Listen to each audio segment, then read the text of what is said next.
Did you ever go on a date and wish you just had a narco meter of like, hey, that person's a narcissist, or like, hey, this person's a narcissist? Like a lot of times when you go on a first date and when you start getting out back into the world of like dating and relationships, it's like, man, it would be really nice if I had an idea of what to look for.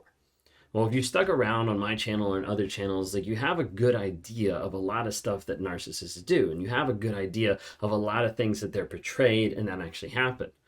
But I want to talk to you today about that first date, like that first aspect and interaction of dealing with a narcissist and dealing with a person you like you have no clue. So what are we going to look out for? What are we going to watch out for? So today I'm going to talk through a couple different things. One's going to be like the typical aspects, like the things that like, okay, like that makes sense. You know, that's what you'd see. Sometimes the hidden parts of it of like, okay, a little bit different. And then a couple quirks that aren't necessarily like narcissistic, but oftentimes go with narcissism, or people think that's just a personality quirk, but it's actually in reference going back to narcissism as well. So, would love to be able to dive in. We're going to dive into real quick, but real quick, if you don't know who I am, my name is Ben Taylor. I'm a self-aware narcissist on this channel. Provide what? Awareness, growth, healing, and change. Do that on all the different platforms. If you don't follow, TikTok, Instagram, Facebook, YouTube, LinkedIn, follow, like, share, join that community because we really like to be able to have you there. Just look up Raw Motivations. We drop nuggets of truth every single day. If you want to be a part of a bigger community that's actually actively working on growing, healing, and changing through courses, accountability, tracking your no contact, journaling, monthly coaching with group calls, weekly lives to be able to help you grow, heal, and change, and a place to get advice, then download the NARC app. Just type in narcapp.com. NARCAPP.com stands for Narcissistic Abuse Recovery Community of like-minded people to help you grow, heal, and change. We'd love to have you there. If you want to talk to me one-on-one, love to have you interact. Just go to rawmotivations.com and grab a time there. Would love to be able to chat, be able to help provide any clarity to the crazy making that you're going through. I work with people on a day-to-day, on a week-to-week basis to try to help guide them through that process, to get out of the trauma bond, to break free of the rumination, and to build boundaries so you don't go back and so you don't get involved with another toxic person. We've been glad to see lots of success helping people on a day-to-day basis change that switch of understanding how it actually happens, giving them clarity and shedding light on the truth of the situation so that they get free.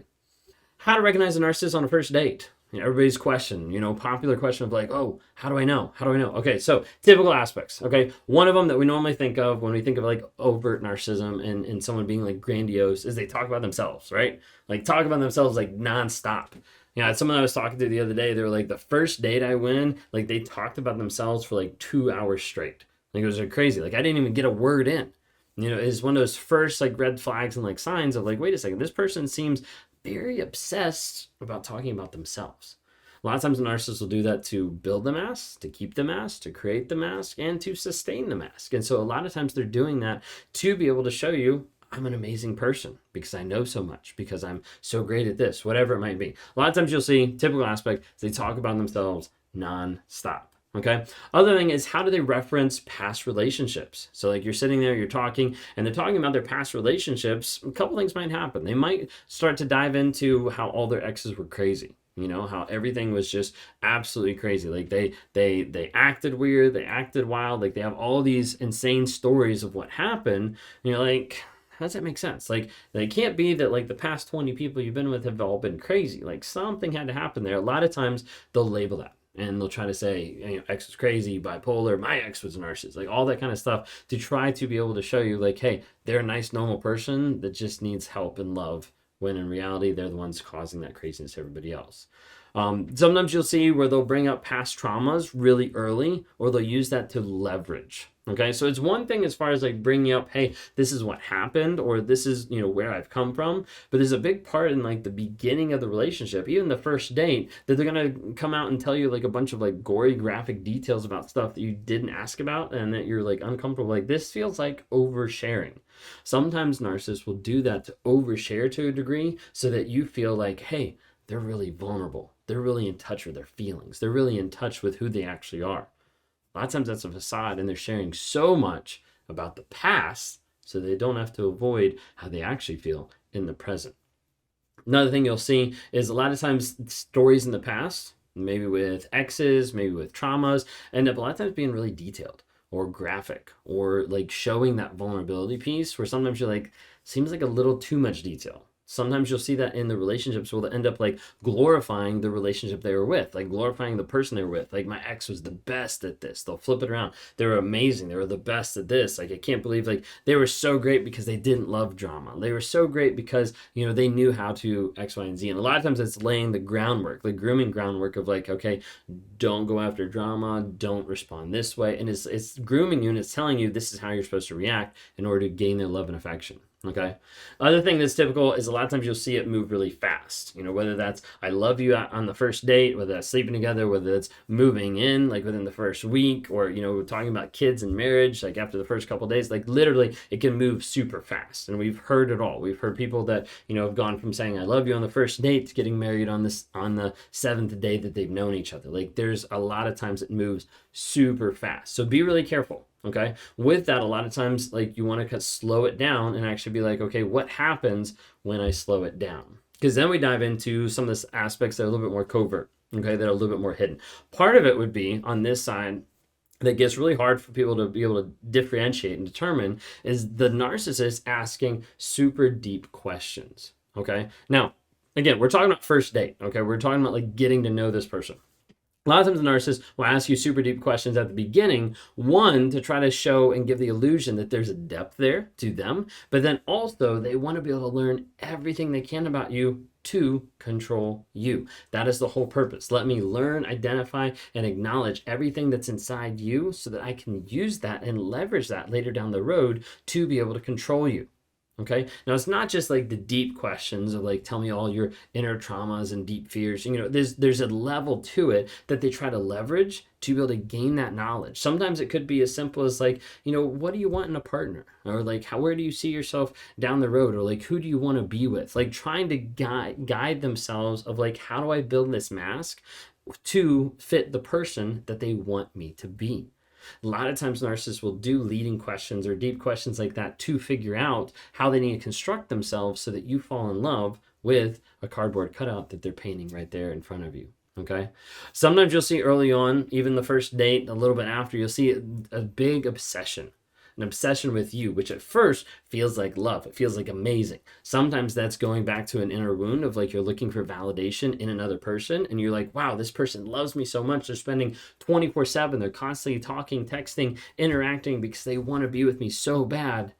A lot of times that obsession, when it keeps going, turns into lust, manipulation, and control. So please be careful with that. A lot of times with the hidden part, it comes out whenever you say no.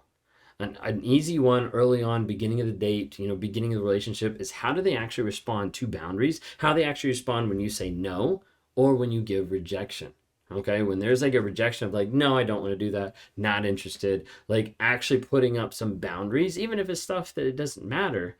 But in one sense, wanting to see like, how are they going to respond and how are they going to respect you, your wishes, your desires? Because a lot of times narcissists won't do that, or you say no and then 3 days later you're like, wow, I'm already doing what I said no, because they're really good at manipulating. So watch out for that too.